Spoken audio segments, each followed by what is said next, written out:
तो global warming तो हम कह सकते हैं दुनिया के लिए है, हमारे यहाँ तो हम अपने ही आध्यात्मिक अपनी चेतनाओं का दोहन कर रहे हैं, अगर नदियों के साथ ठीक बर्ताव नहीं कर रहे हैं, पहाड़ों के साथ ठीक बर्ताव नहीं कर रहे हैं। नहीं, इसको बिल्कुल आध्यात्मिक तौर पर अगर आप शास्त्रों की भाषा में समझें तो प्रकृति ही भगवान है। आप अगर आध्यात्मिक है और आप भगवान को मानने वाले हैं तो भगवान कौन है? भगवान प्रकृति ही है। भगवान में जो भा है वो भूमि को रिप्रेजेंट करता है, जो गा है भगवान के अक्षरों में भ ग, तो जो गा है वो गगन यानी आसमान का प्रतिनिधित्व करता है। वह वायु को, आ अग्नि को और ना नीर यानी पानी को रिप्रेजेंट करता है। तो ये जो प्रकृति के प्रमुख तत्व हैं यही भगवान हैं और हम इनके विपक्ष में काम कर रहे हैं। जल देवता है हमारे यहाँ, धरती माता है हमारे यहाँ, आकाश हमारे यहाँ संबल है। तो जीवन का आप उद्देश्य भूल रहे हैं।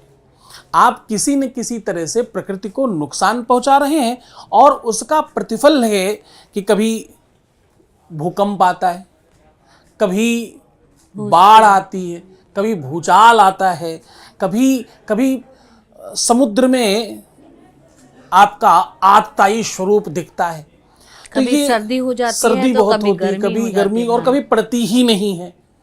और अथवा समटाइम आपको जो ये महामारी और विनाशकारी जो बीमारियां दिखने को मिलती हैं, कभी आप देख रहे हो कि केदारनाथ में बार बार हेलीकॉप्टर्स गिर रहे हैं।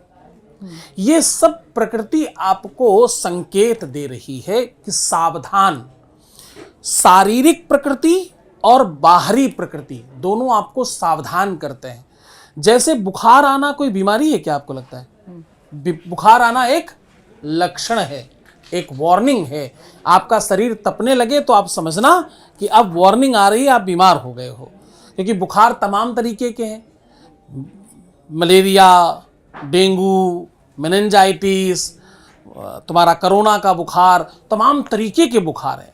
मतलब 47-48 प्रकार तो मुझे ही याद हैं बुखार के। तो बुखार एक लक्षण है, बीमारी नहीं है। तो ऐसे ही लक्षण प्रकृति में देखने को मिल रहे हैं। लोगों के बाल जल्दी सफ़ेद हो रहे हैं, आंखें काम नहीं कर रही, कान काम नहीं कर रहे हैं, शरीर काम नहीं कर रहा है। युवा बच्चे एक मंजिल पे पहुंचते पहुंचते ही ऐसा लगता मतलब क्या ही छूट गया है, क्या खाया है, क्या पिया है, क्या बचाया है और क्या रह गया है। तो शरीर, आत्मा, बल, संयम, क्षमता, सामर्थ्य सब समाप्त हो रहा है। कारण प्रकृति के साथ खिलवाड़ हो रहा है। अंदर की प्रकृति और बाहर की प्रकृति दोनों का रक्षण कीजिए, अन्यथा ये लक्षण आप रक्षण न कर सके तो ये लक्षण कहते हैं कि कल विनाश होगा।